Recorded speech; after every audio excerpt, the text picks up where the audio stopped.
Frères et sœurs, nous poursuivons notre série sur les 10 commandements de Dieu.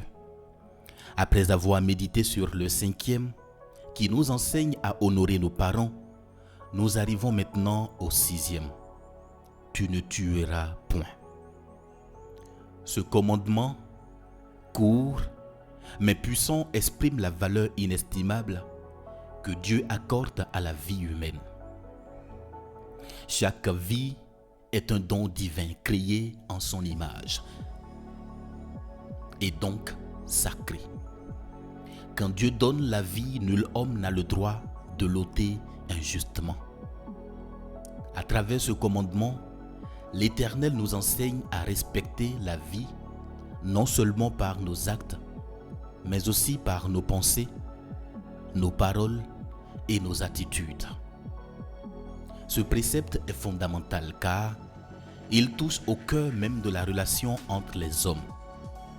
Sans respect pour la vie, il ne peut y avoir ni paix, ni justice, ni amour véritable. Explication du commandement. Dire « tu ne tueras point », ce n'est pas simplement interdire le meurtre physique. C'est rappeler que la vie appartient à Dieu et à Dieu seul. Lui seul a le pouvoir de la donner et de la reprendre. Tuer, c'est s'arroger un droit divin. C'est usurper la place du Créateur. Ce commandement vise donc à protéger ce que Dieu considère comme sacré, la vie humaine. Mais Jésus, dans le sermon sur la montagne, va encore plus loin. Vous avez appris qu'il a été dit aux anciens, tu ne tueras point. Mais moi, je vous dis, quiconque se met en colère contre son frère mérite d'être puni. Le Christ montre ici que la racine du meurtre est dans le cœur. La haine, la rancune, le mépris ou le désir de vengeance sont déjà des formes spirituelles de meurtre. Avant qu'une main ne frappe, le cœur a d'abord condamné. Ainsi, ce commandement ne s'adresse pas seulement aux actes extérieurs, mais il appelle à une transformation intérieure. Dieu veut purifier nos cœurs de tout ce qui détruit la vie, la colère, la violence, la haine, la vengeance, mais aussi l'indifférence envers ceux qui souffrent. Implication de ce commandement pour le chrétien d'aujourd'hui. Le respect de la vie humaine. Ce commandement nous rappelle que toute vie est précieuse. Du plus petit au plus grand, du plus fort au plus faible. Le chrétien doit être un défenseur de la vie sous toutes ses formes.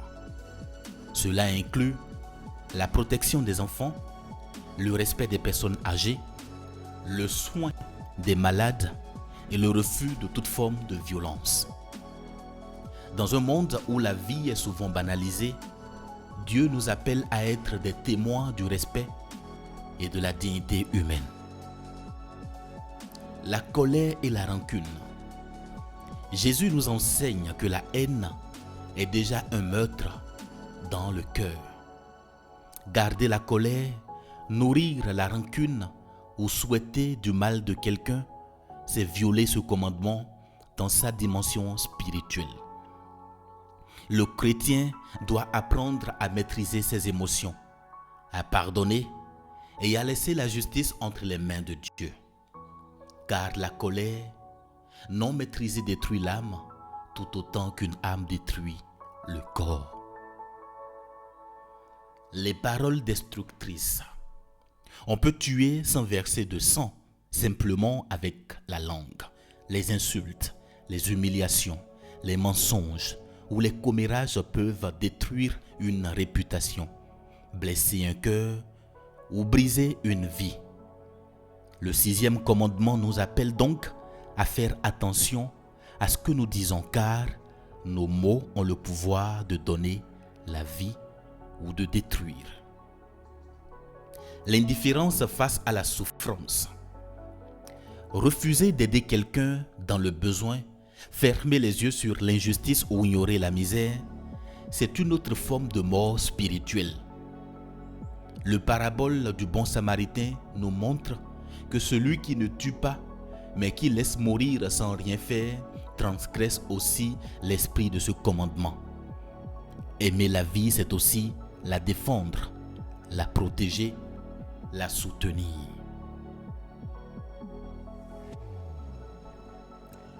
Comment respecter ce commandement concrètement?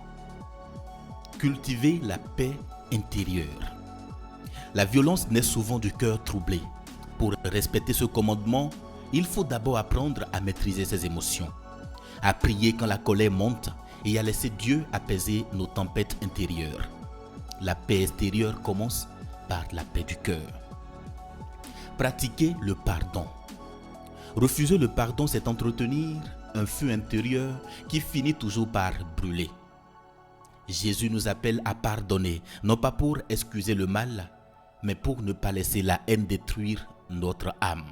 Le pardon libère et restaure. Choisis les mots qui guérissent. Chaque fois que nous parlons, nous pouvons choisir d'être des artistes de vie ou des semeurs de mort. Encourager, consoler, soutenir, voilà comment un chrétien vit ce commandement. La douceur dans le langage est une forme d'obéissance à Dieu. Protéger et valoriser la vie, cela passe par des gestes simples. Aider une personne en détresse, respecter son corps et celui des autres, rejeter toute forme de violence, défendre les plus vulnérables, être aux côtés de la vie, c'est s'aligner avec le cœur de Dieu. Promouvoir la paix autour de soi. Être pacifique ne veut pas dire être faible. Cela veut dire être un instrument de réconciliation dans nos familles, nos communautés et nos lieux de travail. Là où le monde cherche à diviser, le chrétien cherche à unir. Prions ensemble. Seigneur, toi qui es la source de toute vie, je t'élève mon cœur. Purifie-moi de toute colère, de toute rancune et de toute violence. Aide-moi à aimer comme toi tu aimes, à parler avec douceur et à vivre dans la paix. Donne-moi la force d'être un instrument de vie dans ce monde où la haine et la mort gagnent du terrain. Apprends-moi à défendre la vie, à pardonner et à semer la paix autour de moi. Au nom de Jésus-Christ. Amen. Voilà, frères et sœurs, le 6e commandement de Dieu. Tu ne tueras point. Il nous rappelle que la vie est sacrée et qu'elle vient de Dieu.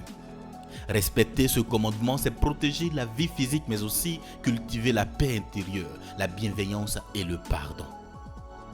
Dans la prochaine vidéo, nous verrons le 7e commandement. Tu ne commettras point d'adultère. Nous découvrirons ensemble ce que ce précepte enseigne sur la fidélité, la pureté du cœur et l'amour de Dieu.